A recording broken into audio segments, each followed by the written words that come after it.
Sir నిన్న ముగింపు సభలో లోకేష్ గారు ఎర్ర పుస్తకం అని ఒక పుస్తకాన్ని చూపించారు. అసలు ఆ పుస్తకం గురించి ఏంటో మాకు కొంచెం వివరించండి. ఏంటి ఆ పుస్తకం అసలు? అంటే ఒక రాక్షసుని పాపాలు 60, శ్రీకృష్ణుడు శిశుపాలని పాపాలు 100 అని చెప్పేసి రాసుకున్నాడు కదా, లెక్క పెట్టారు కదా. ఇప్పుడు ఈ 100 కాదు, వేలల్లో ఉన్నాయి.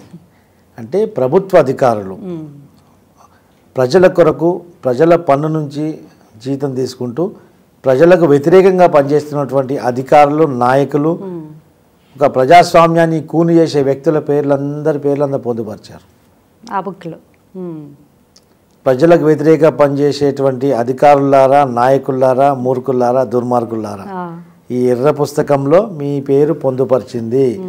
మేము అధికారంలోకి రాబోయే ముందు మిమ్మల్ని మీరు సరి చేసుకోండి, లేకుంటే మాత్రం అధికారంలోకి వచ్చిన మొదటి రోజే ఆ పుస్తకం తెరుస్తాము, 1 by 1 మీ పని పడతాం, మీరు ప్రజలను దోసుకొని తిన్నది వడ్డీతో సహా కక్కిస్తామని చెప్పేసి ఆ రోజు ఈ యొక్క సభలో చెప్పడం జరిగింది.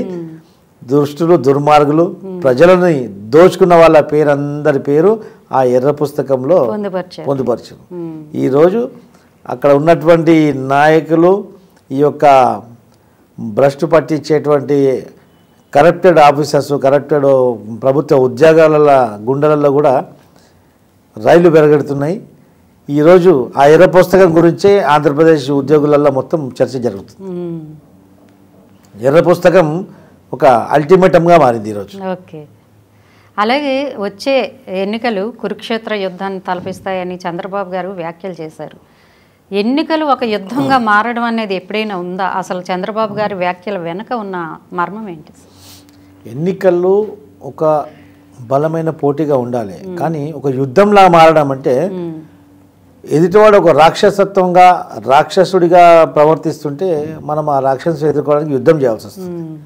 ఎందుకంటే ఎన్నికలు అనేది ఈ యొక్క అధికార మార్పిడి, ఎన్నిక ప్రజలకు ఉన్నటువంటి హక్కు, అది ఒక సామరస్యంగా జరిగే ఒక ప్రక్రియ.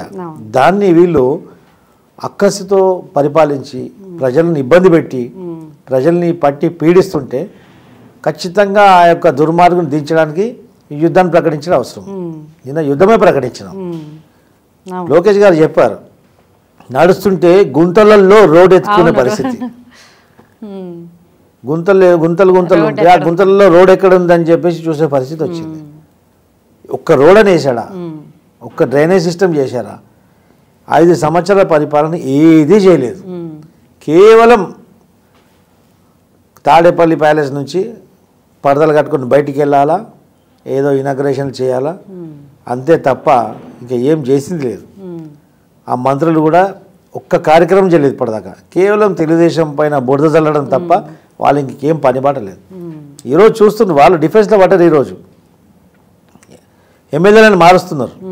నేను లోకేష్ గారు చెప్పినట్టు, అవును, ఎమ్మెల్యేలను కాదు జగన్ మార్చాలి అన్నారు.